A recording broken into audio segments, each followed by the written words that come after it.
Selanjutnya, Menteri Sosial Saifullah Yusuf mengunjungi sekolah rakyat menengah atas 33 Tangerang Selatan. Pada kunjungan kali ini, Mensos didampingi Wamensos Agus Jabo dan Sekretaris Kabinet Teddy Indrajaya. Mensos Saifullah Yusuf dan Seskap Teddy Indrawijaya sempat berkeliling untuk melihat kegiatan siswa di sekolah rakyat. Teddy menyatakan pemerintah telah membangun 165 sekolah rakyat. Teddy pun menyebut Presiden Prabowo ingin semua anak-anak bisa bersekolah.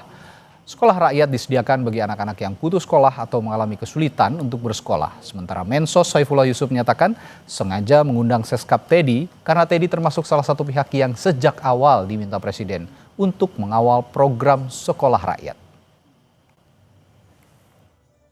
Program sekolah rakyat ini yang diinisiasi Bapak Presiden tahun ini 165 sekolah sudah berjalan dan akhir tahun ini akan diresmikan. Kemudian ini salah satu dari sekian banyak yang sudah Pak Mensos kunjungi dan saya kunjungi langsung. Dan di sini tadi ada 138 anak-anak. Tadi kalau teman-teman bisa lihat sendiri sangat luar biasa ya Pak Menteri. Jadi tadi ada yang bisa bahasa Inggris, ada yang bisa silat, ada bisa nyanyi, ada bisa ngelukis. Ngelukisnya bagus sekali dan itu salah satu dari bakat mereka yang terpendam. Nah, ini fungsi dari sekolah rakyat ini tadi sudah dijelaskan Pak Menteri. Bapak Presiden ingin semua anak-anak Indonesia berhak dan dapat bersekolah.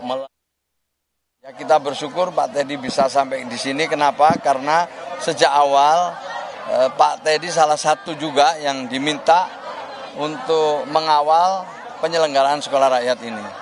Jadi dari awal kami berdiskusi, membuat konsep, sampai memulai tahapan-tahapan yang ada.